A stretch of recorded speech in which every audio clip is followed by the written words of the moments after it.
So, if you're in the chat, I appreciate it. Hi, Bullpen. As usual, I won't be able to get to a lot of what you were saying because I'm doing the show here and taking phone calls, and we want to take calls still today as a Buffalo Football Monday. I've been thinking about what I watched yesterday. I've been thinking about some of the highlights from the teams that you just heard from. We just heard from what? We heard the Eagles get a big W after they had dropped a couple in a row. Think about the Eagles, right? I mean, they're kind of a bit of a same path as the Bills a little bit here. They were 4-0. Then they didn't look totally right in some of those wins. And then they drop one to Denver. They drop one to the Giants. And you're like, come on, what are you doing?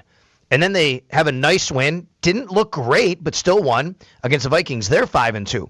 I think it's kind of a parallel little path here for the Bills. They start 4-0. They lose a game at home to the New England Patriots. Like, yeah, you shouldn't have lost.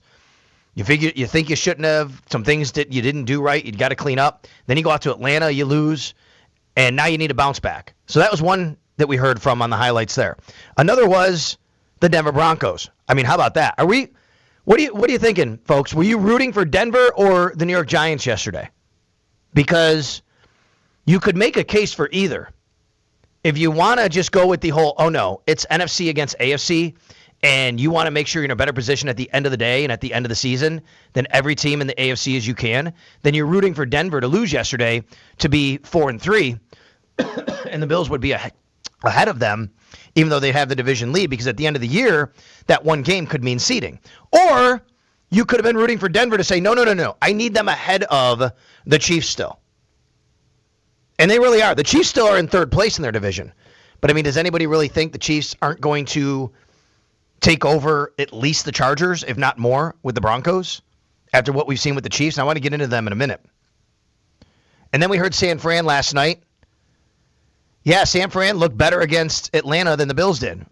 Atlanta also had a road game on Monday night, a little bit different, but the Bills allowed, if you want to use that word, I guess, Atlanta and Bijan Robinson to have big runs, big night. San Fran didn't do that. San Fran was very good against Bijan last night. And you could say that's another indictment on the Bills' defense and what they haven't been this year. And you wouldn't be wrong looking at the stats and numbers. And then, of course, you had New England. Here come the New England Patriots. They are now 5-2. They lead the AFC East by 1.5 games, essentially, right? They're up a half game. I guess you'd say by one full game, maybe, whatever you want to call it, because now they're 5-2. The Bills are 4-2, so that's a half game there, but they have the head-to-head, so it's one full game. And since they are head-to-head, the Bills would have to beat them. I say it's like 1.5. The Bills have to beat them out, but you can make that up. But here come the New England Patriots, and Drake May looks really, really good.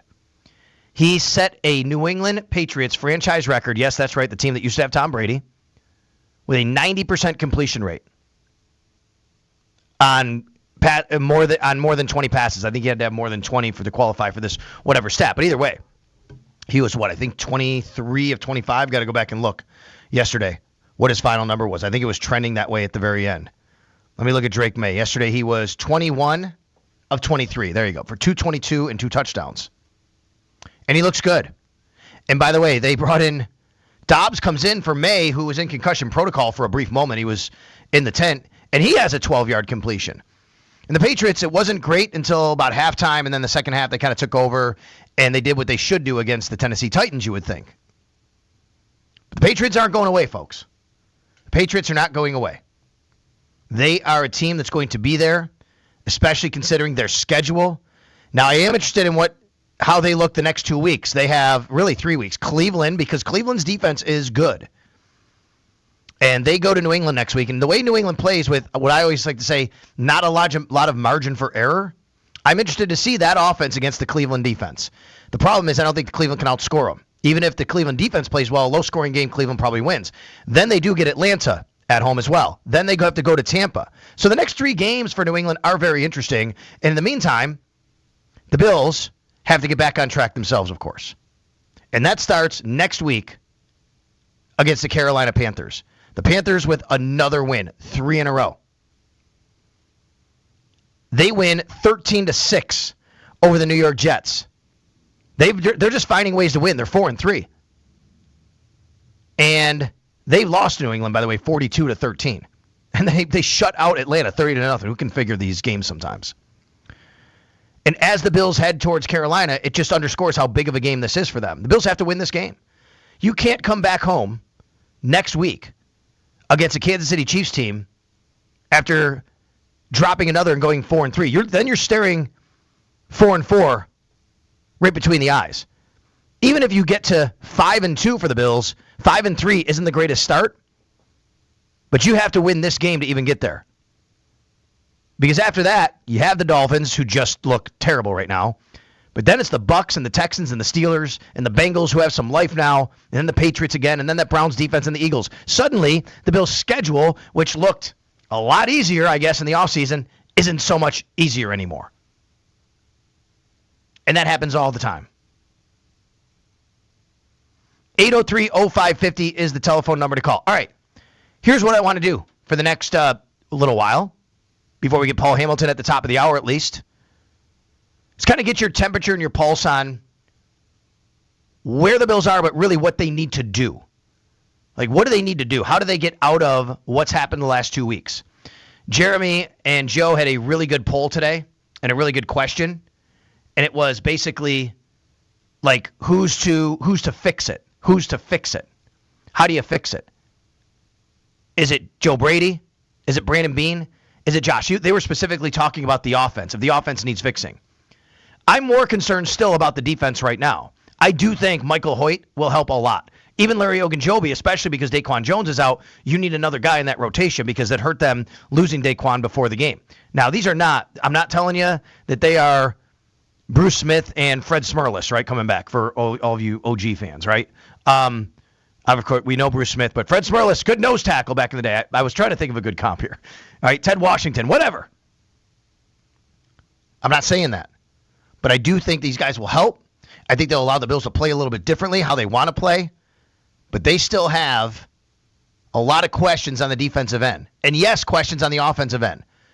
But I always kind of default to Josh Allen on the offense. I say, well, they still have Josh. And even if it doesn't look right, at the end of the day, you have a chance and you're going to make plays because you have Josh Allen. Now, it hasn't worked out as much the last 2 weeks. I get that. But generally, that's the case. On defense, I think you could pick apart a lot of different spots and say, how are you going to fix that part? What are you going to do differently here? What are you going to do when the Kansas City Chiefs come to town and they have all that speed? And I'm interested to see. And before I take phone calls, and thanks a lot, we got a couple people on hold, and I appreciate that. We'll get to you in just a second. I remember I was at a function a few years ago, and the guy, and I can't remember his name now, he used to run the Hall of Fame, and he was up, he was talking, and his son had played at USC. And he said, this is when Pete Carroll was the head coach at USC. And he told this story. And this is it kind of resonated with me this week. Sorry, excuse me. And he told this story. And the story was one time USC was playing Oregon State, and they were down pretty bad. They were down like in the third quarter, and USC was supposed to be boat racing them basically, and they weren't. He said Pete Carroll called a timeout, or they had after a score, whatever. He brought the whole team over to the sidelines. And he's like, they're down. They're down like 2 scores, 10 points, whatever, to a team they should be totally handling. And Pete Carroll looked at his team and he said, man, this is great, isn't it?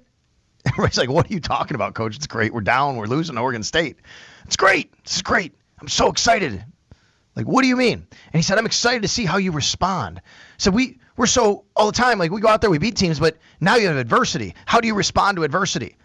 And look, nobody wants to be in this situation for the Bills. I'm excited to see what they put on the field next Sunday. I really am. I'm not telling you you're going to go out to Carolina and beat them by 40 points. I don't know. They could lose the game. I mean, Carolina's looking good. They might have Andy Dalton at quarterback, by the way. The beloved Andy Dalton from Bills Mafia, right? And by the way, I think you might want to face Bryce Young instead of Andy Dalton, but Andy Dalton might be playing. Who knows about that injury situation? I'm excited to see what the Bills put on the field. I really am. How do they respond to these 2 weeks? How do they respond to having a bye week and self-scouting? And what are we going to see different? I'm excited for that. How's it look to you?